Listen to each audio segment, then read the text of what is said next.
नहमदुहु व नुसल्ली अला रसूलिल करीम अम्मा बाद फ़अऊज़ु बिल्लाहि मिनश शैतानिर रजीम बिस्मिल्लाहिर्रहमानिर्रहीम। मेरे प्यारे भाइयों, अल शिफा क्लिप्स की जानिब से हकीम खिज़र हयात हाज़िर खिदमत है और आप सब भाइयों को खुश आमदीद कहता है। इससे पहले कि हम वीडियो की तरफ चलें, आप सब भाइयों से इल्तमास है कि आप अपने चैनल अल शिफा क्लिप्स को सब्सक्राइब करें और अगर वीडियो अच्छी लगे तो लाइक और शेयर भी कर लें। तो मेरे प्यारे भाइयों, अब वीडियो की तरफ चलते हैं। मैंने जो आज आपको नुस्खा बताना है ये मर्दाना ताकत का है, लेकिन खुदारा ये आप खुद नहीं बनाना, एक क्वालिफाइड हकीम से बनवाएं या जो बिल्कुल तजर्बाकार अच्छी तरह से कुश्ते साज हो उससे भी आप बनवा सकते हैं। इसमें सबसे पहले जब प्याज वगैरह बोने की मौसम आती है तो एक प्याज जो है बोना है उसकी जो कोंपले हैं वो तकरीबन 5 इंच तक हो जाएं।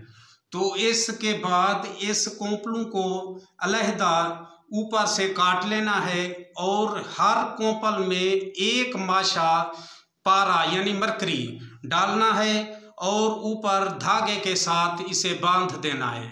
5, 7 या 8 जितना भी प्याज हों इन पर निशानी भी लग जाएगी। आप ऊपर धागा बांध देंगे तो इसे छोड़ दें। अब इसे पानी वगैरह देते रहें। जब बिल्कुल ये मुकम्मल प्याज हो जाए, इसकी ये कोंपलें बिल्कुल खुश्क हो जाएं, उस वक्त इसे उखेड़ लें और साफ करके रख दें।